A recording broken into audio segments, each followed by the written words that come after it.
భద్రాద్రి కొత్తగూడెం జిల్లా మనుగూరు సింగరేణి ఏరియాలో ఎడతెరిపి లేకుండా వర్షం కురియడంతో బొగ్గు ఉత్పత్తి పూర్తిగా నిలిచిపోయింది.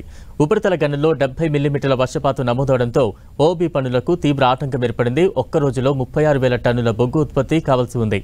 వర్షం కారణంగా 22,000 టన్నుల బొగ్గు ఉత్పత్తి చేశామన్నారు అధికారులు.